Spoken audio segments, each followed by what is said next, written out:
Наше прошлое может быть для нас опорным, таким местом силы, таким опытом, на который мы можем опираться для того, чтобы идти в будущее. А может быть нашей слабостью, местом, где мы с чем-то не справились, местом, где нам было больно, местом, где мы предавали себя, где у нас что-то не получалось, и мы оставляли куски своей личности, куски своего внимания, себя в прошлом.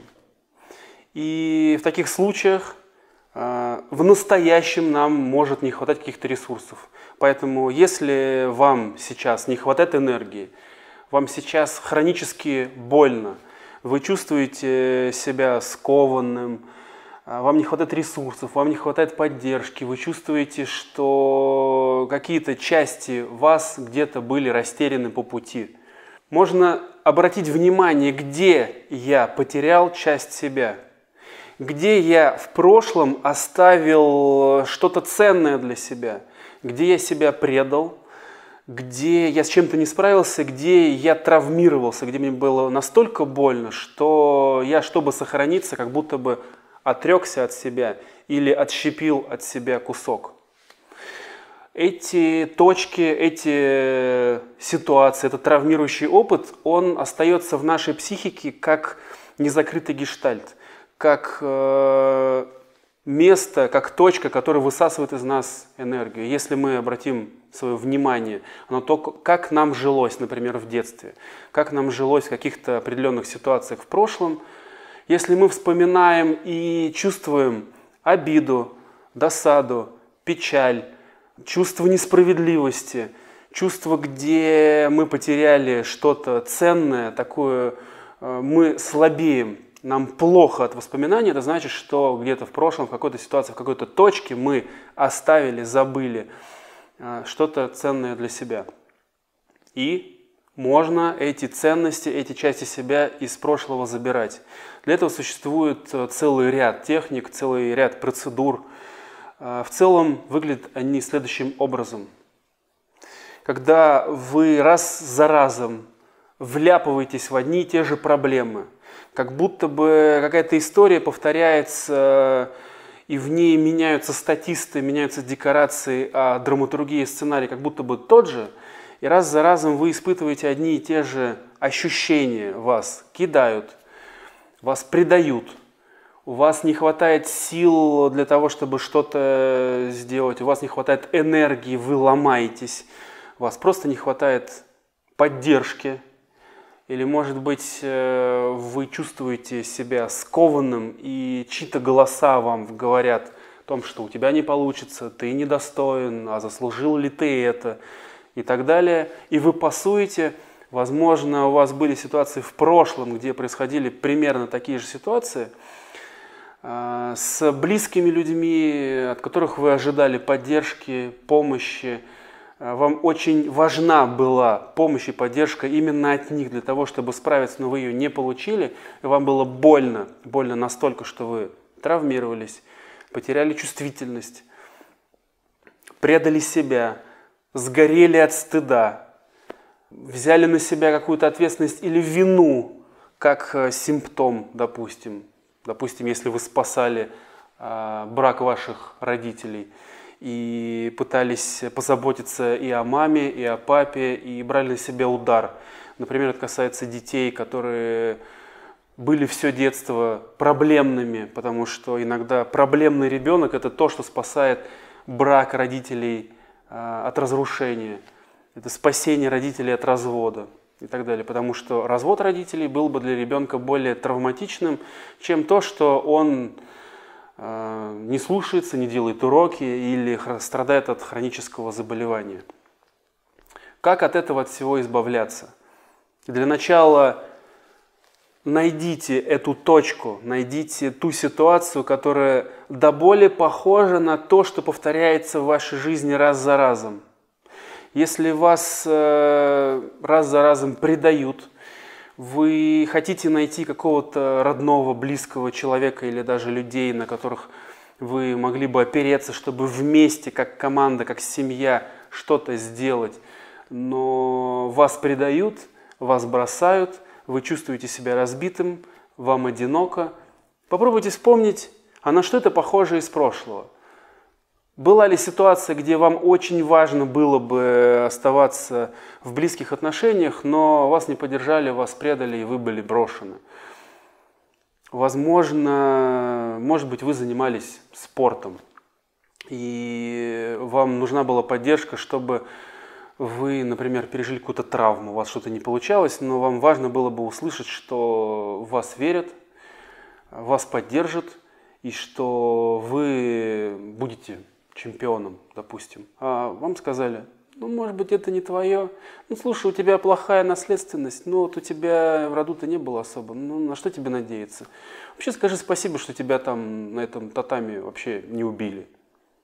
И на что ты надеялся вообще? И так далее.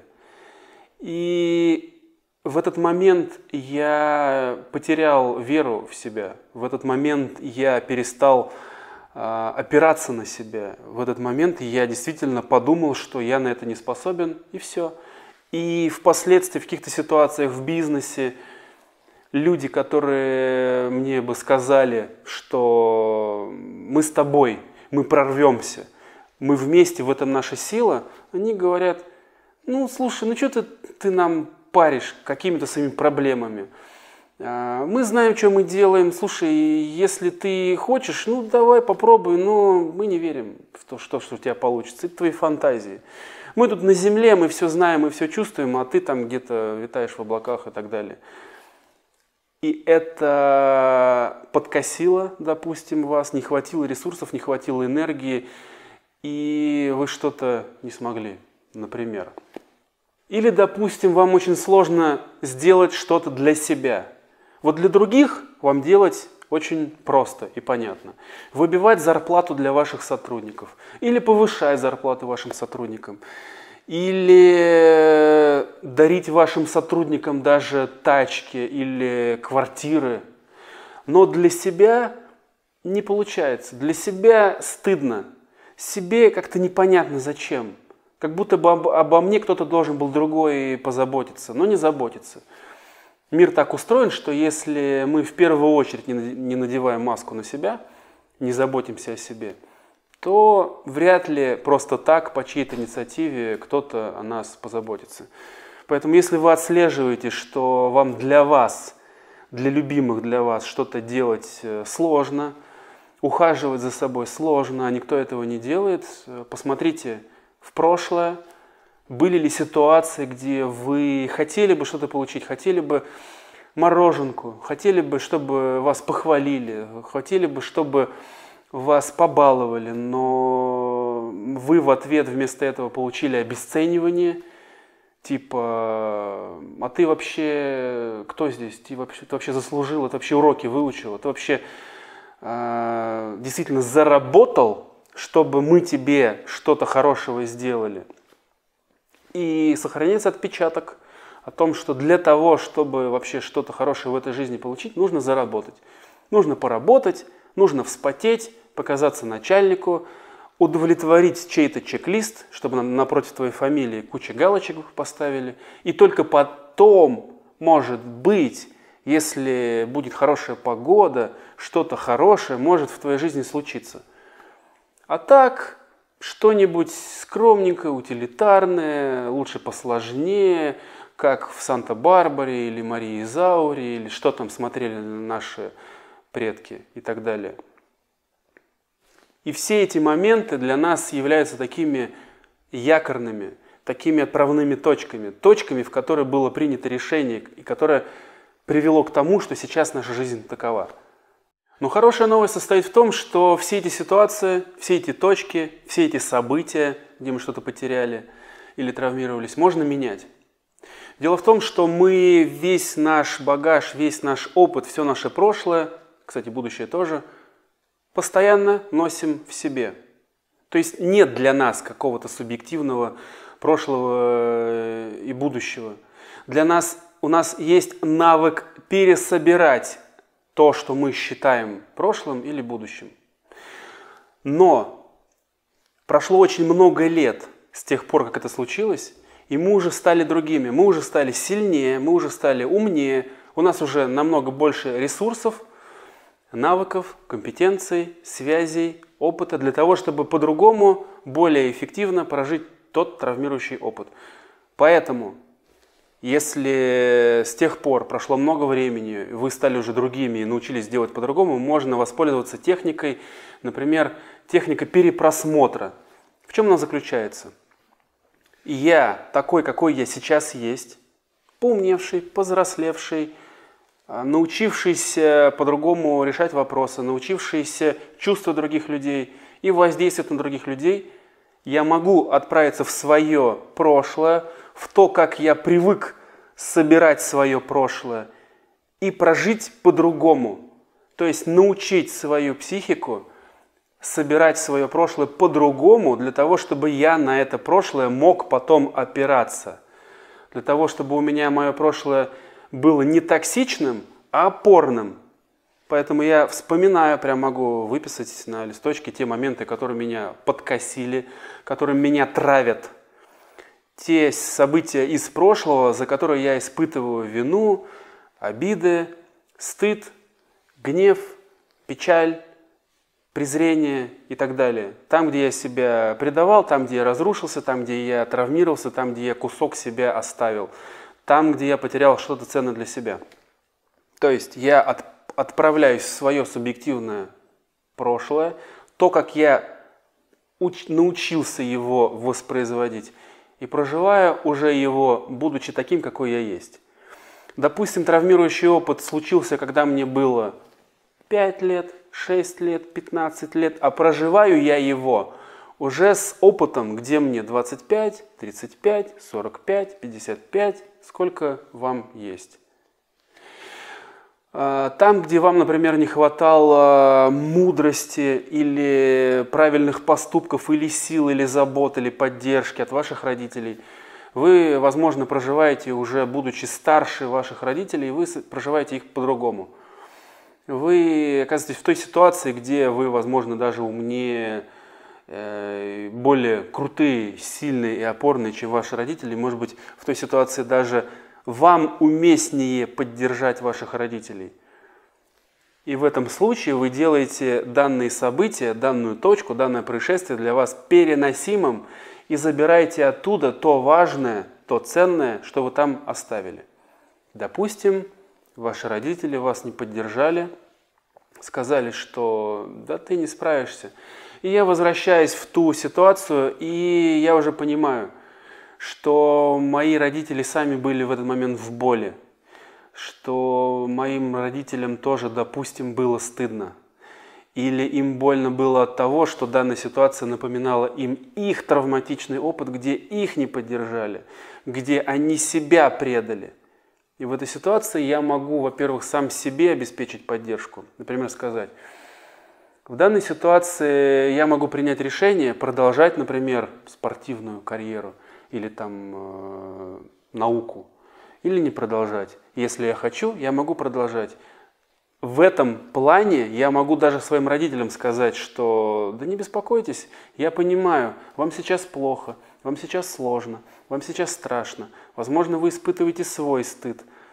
А я тогда маленький испытывал стыд за вас, видя в ваших глазах стыд, направленный на меня, и отравился им. Но сейчас я уже совсем другой, я уже могу поддержать себя маленького и вас, чтобы вы прожили этот стыд, и данная ситуация стала для меня опорная, где я почувствовал своих родителей, родители почувствовали меня, и мы все, допустим, обнялись, поплакали, наполнились любовью, теплом, близостью друг к другу. И меня из этой точки на линии времени прямо выпихнет, как, например, выбрасывает надувной мячик из-под воды. Данный гештальт закроется. Я заберу оттуда свою честь, свою веру, свою силу, то, что я там забыл. Допустим, если они, родители, меня там обесценили, я там оставляю часть себя, свою силу, веру в себя, такой фундаментальный свой стержень. Я туда возвращаюсь, проживаю по-другому, чувствую, что моя сила со мной, и я вместе с этой силой возвращаюсь из прошлого в настоящее. И обживаю ее здесь.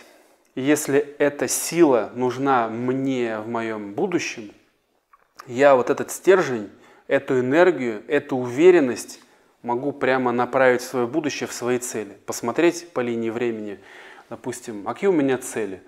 Цели имущества, цели бизнес, цели круг окружения, нетворкинг, тусовки, какие-то крутые проекты, где мне понадобится эта моя фундаментальная вера в себя, это моя сила, и я вижу там себя вместе с этой силой.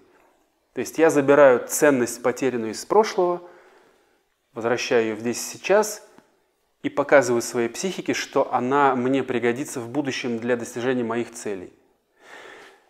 Иногда нам даже страшно хотеть чего-то, страшно ставить цели, потому что я сейчас чувствую, что какие-то фундаментальные ценности, которые мне нужны для достижения моих целей, были потеряны. Когда я возвращаю эти куски себя, эти ценности, эти сундуки с золотом, эту мощь в настоящее, я возвращаю себе способность еще и планировать совершенно другие, более амбициозные вещи, которые мне было страшно планировать.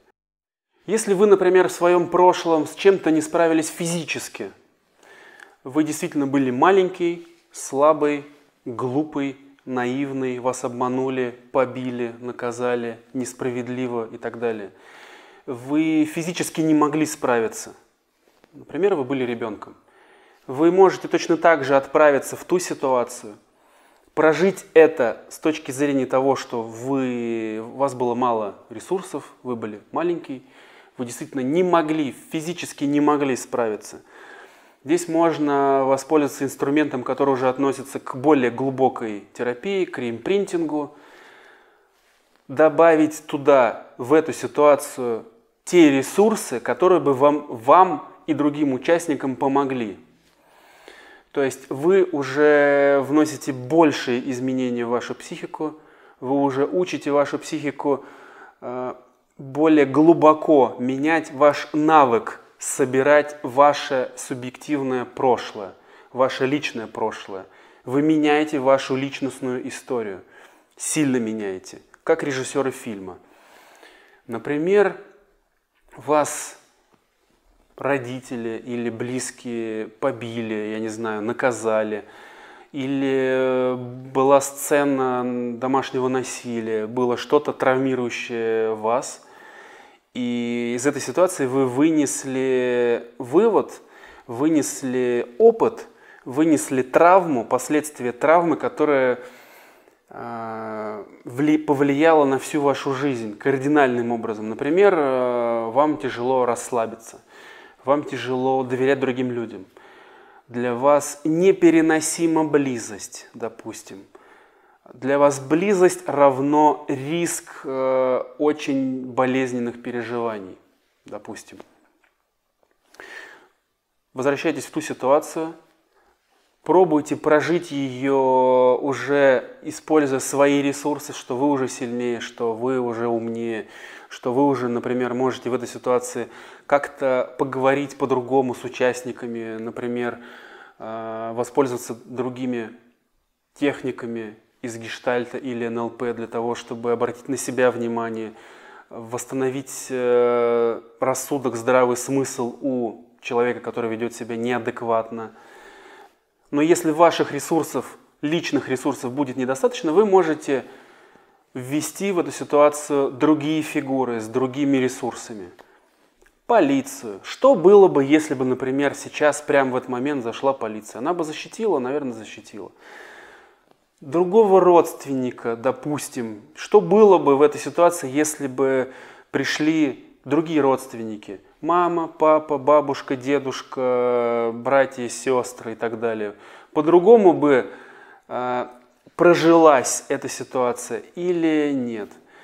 Все что угодно. Любой ресурс, любые люди, любые фигуры, которые помогли бы вам в данной ситуации сохраниться, не травмироваться, вытащить из этой ситуации что-то ценное для вас.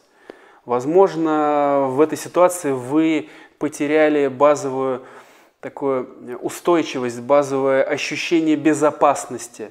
И вся последующая жизнь стала для вас тревожной. Вы плохо спите, вы не можете доверять людям, вы из-за этого не можете выстраивать глубокие близкие отношения, вы не можете выстраивать отношения с коллективом, чтобы они вам доверяли, и вы им доверяли, чтобы ваш бизнес был здоровым, крепким, крутым, потому что бизнес – это люди. То есть в данном случае вы потеряли базовую ценность, базовую опору, базовую безопасность.